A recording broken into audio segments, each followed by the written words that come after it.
Welcome to Reading for Stupid Humans, the podcast where we dive into books, break them down, and strip away the BS.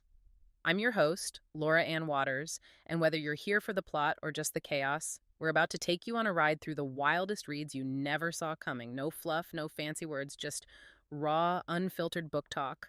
Let's get into it. Okay, so imagine this, right? You stumble across your dad's secret stash of writing, or maybe it's your grandpa, whoever, and it turns out he's been ghostwriting, get this, erotica. Talk about an interesting family dinner, right?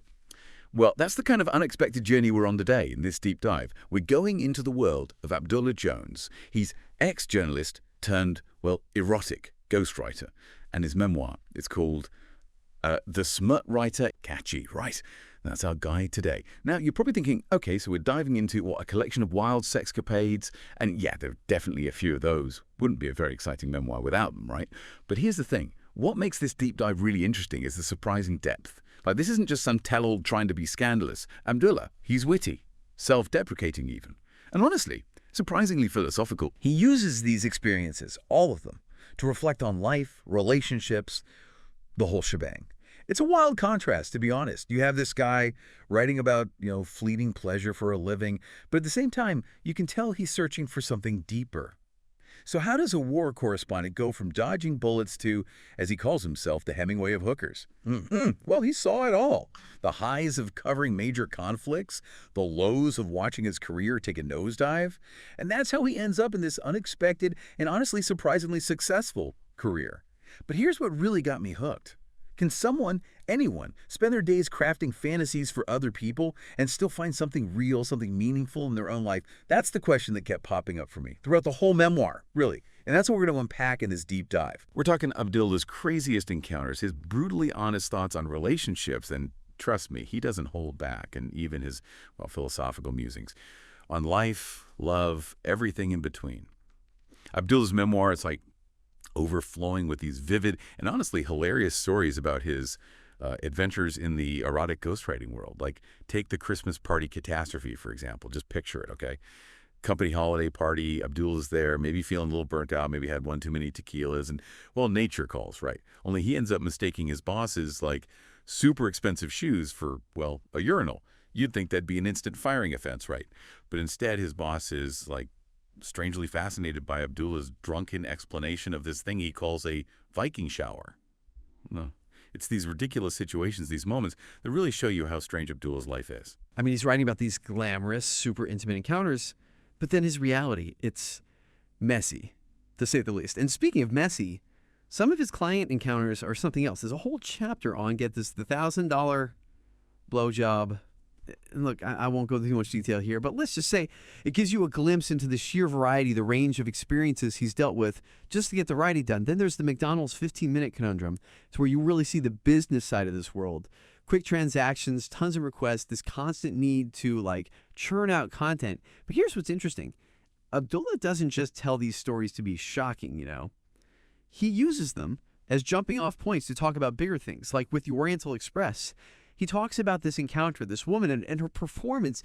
It felt so staged, so fake, that makes Abdullah question everything. Desire, connection, in this world where everything's, for sale. It reminded me of that line from the book where he says, I'm not sure what's more confusing, writing this stuff or living it. That whole tension between what's real and what's fantasy, it's really at the heart of Abdullah's story, isn't it? He's always wrestling with this, the ethics of what he does. The lines get blurry, between actual connection and these transactional encounters. And he does it all with this incredible mix of humor and realness, vulnerability. That's what makes it so captivating. Exactly. And it's not just the big picture stuff either. Even when he's talking about specific requests from clients, like in The Patriot and a Boxing Glove, he's able to bring in these really sharp observations about, everything. Human nature, the things we want but won't admit, even to ourselves. And that's what makes him such a good storyteller, I think. He doesn't shy away from anything, the darker, weirder parts of being human. He dives right in. But with that humor, that honesty, you can't help but keep reading. Coach said. And that leads us to, I think, one of the most interesting parts of his memoir. And this is where I'm really curious to get your take, his philosophical side. Because for a guy who writes smut for a living, Abdullah spends a lot of time thinking about love, relationships, the meaning of life even.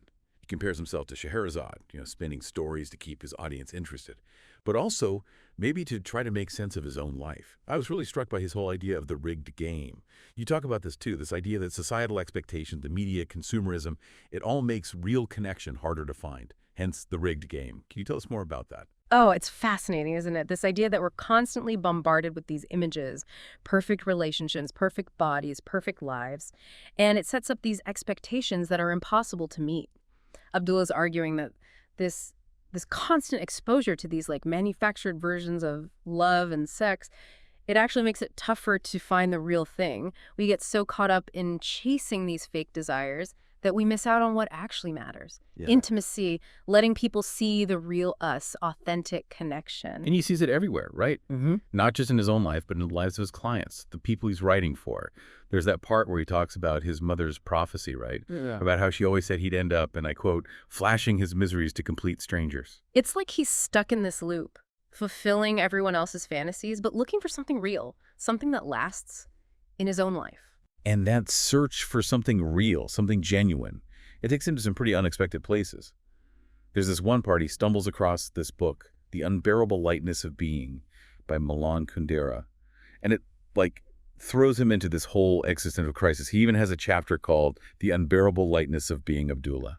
It's like that book, Kundera's work, it forces him to really look at these huge questions, the ones he's been wrestling with, the weight of the choices we make, life, and how quickly it goes by, trying to find meaning when everything feels, I don't know, kind of meaningless. And it all ties back to that hot, crazy Matrix thing, right? Which, by the way, is hilarious, but also, weirdly insightful.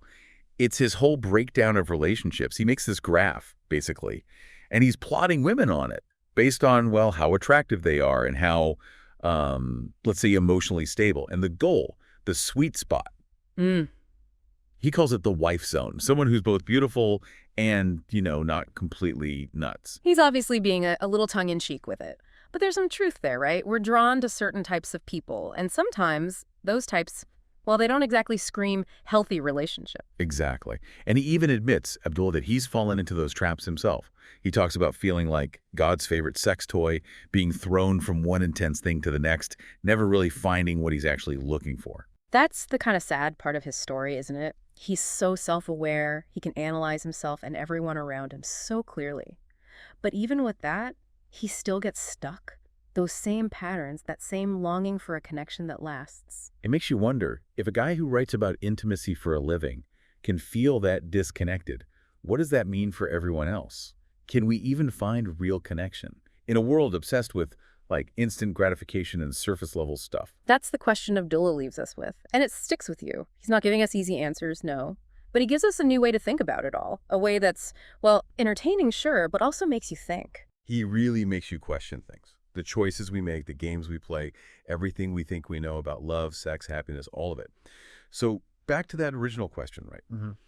Can someone who writes about, fleeting pleasure actually find something real, something meaningful in their own life? Abdullah's story, it doesn't really give us a clear answer. He has these moments, these glimpses of connection, but they never seem to last.